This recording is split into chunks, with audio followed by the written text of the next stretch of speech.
Assalamualaikum warahmatullahi wabarakatuh. Bismillah walhamdulillah. Wassalatu wassalamu ala rasulillah Sayyidina Muhammadin wa ala alihi wa sahbihi wa man walahu wa ba'du.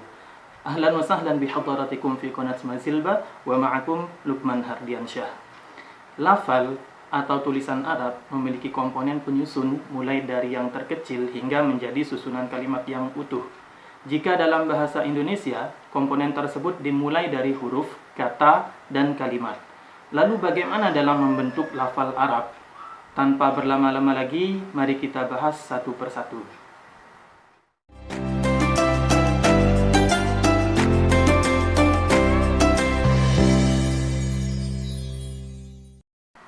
Huruf adalah komponen yang pertama sekaligus menjadi bagian paling kecil dalam membentuk sebuah lafal. Contohnya seperti yang terangkum dalam huruf alfabet, mulai dari huruf A, B, C, D hingga Z. Kalau dalam bahasa Arab, huruf juga dinamai dengan istilah yang sama, yaitu huruf. Contohnya alif, ba, ta, sa, dan seterusnya. Huruf tidak memiliki arti tertentu bila berdiri sendiri, kecuali bila digabungkan dengan huruf-huruf lain, sehingga membentuk sebuah kata yang memiliki makna tertentu. Dalam ilmu bahasa Arab, pembagian huruf secara umum ada dua. Yang pertama, namanya adalah huruf mabani atau huruf hijai. Seperti yang telah kita bahas barusan, mulai dari alif, ba, ta, sa, jim, hingga seterusnya. Dan yang kedua, dinamai dengan huruf ma'ani. Insya Allah akan kita bahas setelah ini pada bab pembagian kalimah. Lalu, komponen yang kedua adalah kata, yaitu gabungan beberapa huruf yang sudah mengandung sebuah arti. Contohnya seperti kata saya, berasal dari gabungan huruf abjad S, A, Y, A menjadi saya. Kemudian ada kata baca, berasal dari gabungan huruf abjad B, A, C, A menjadi baca. Kemudian ada lagi kata Quran, berasal dari gabungan huruf abjad Q, U, R, A, N menjadi Quran.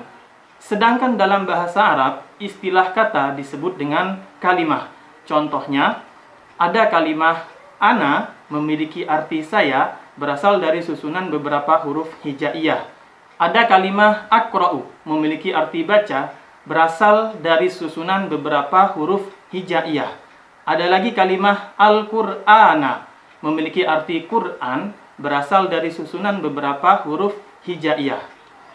Yang terakhir, komponen yang ketiga adalah kalimat, yaitu susunan dari dua kata atau lebih yang bisa memberikan pemahaman makna. Contohnya, susunan kata saya ditambah baca ditambah Al-Quran, bila digabungkan maka akan menjadi sebuah kalimat yang berbunyi saya baca Quran. Jadi memiliki pemahaman makna bahwa saya sedang membaca Al-Quran. Adapun istilah kalimat, kalau diartikan ke dalam bahasa Arab, ada yang menyebutnya kalam, ada yang menyebutnya kalim, ada pula yang menyebutnya kaul, dan ada yang menyebutnya jumlah.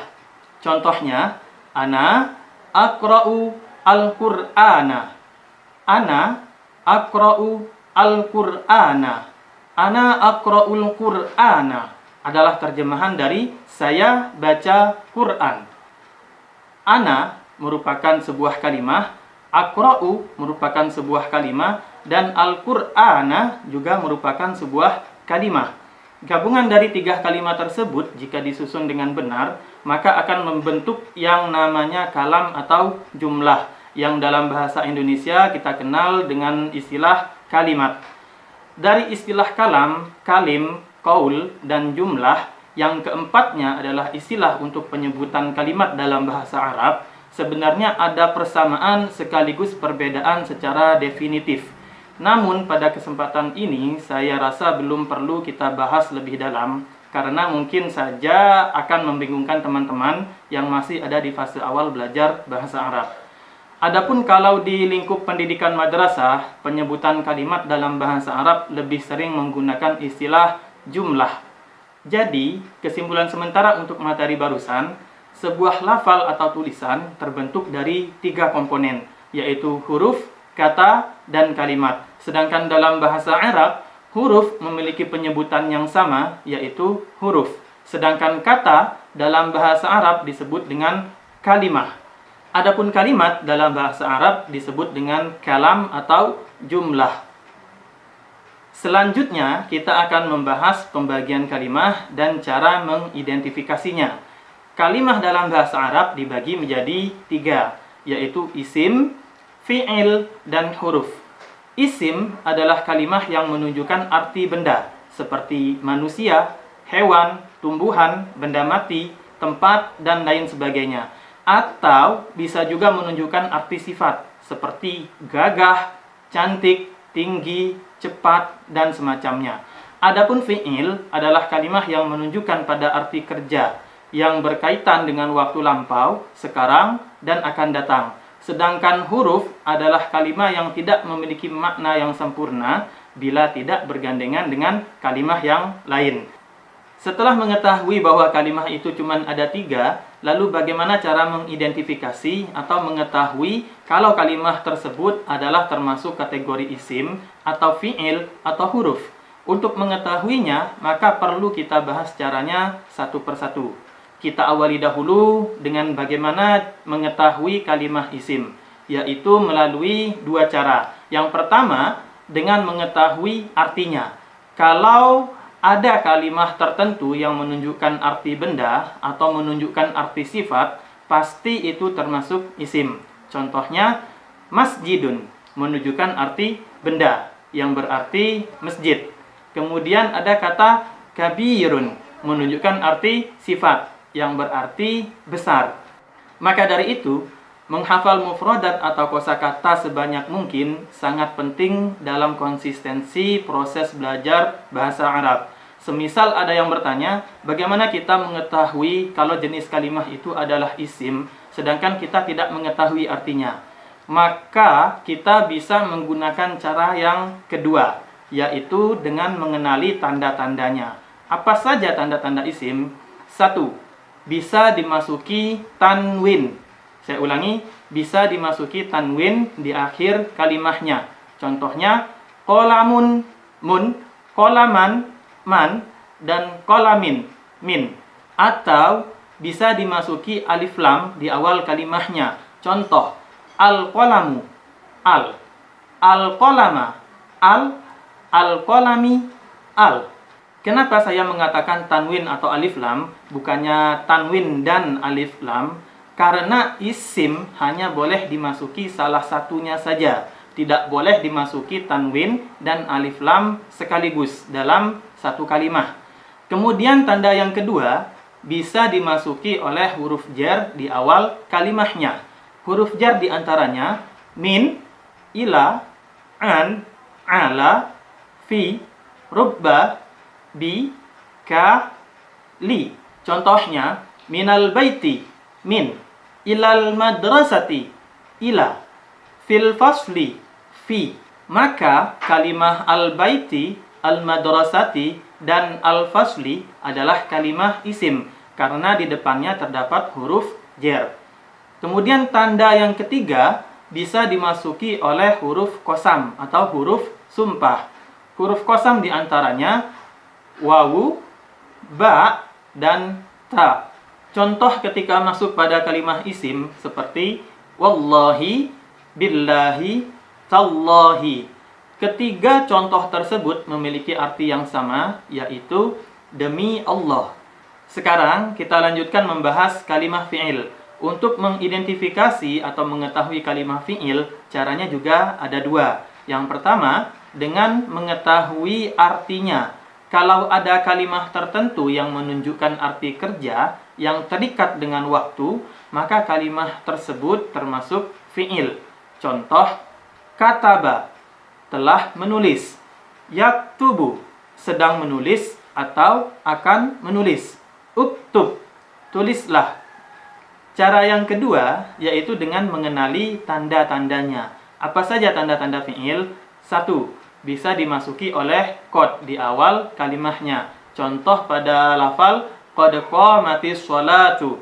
Maka bisa dipastikan kalimah qamat di sini adalah fi'il karena posisinya berada setelah qad. Kemudian tanda yang kedua bisa dimasuki oleh sin di awal kalimahnya.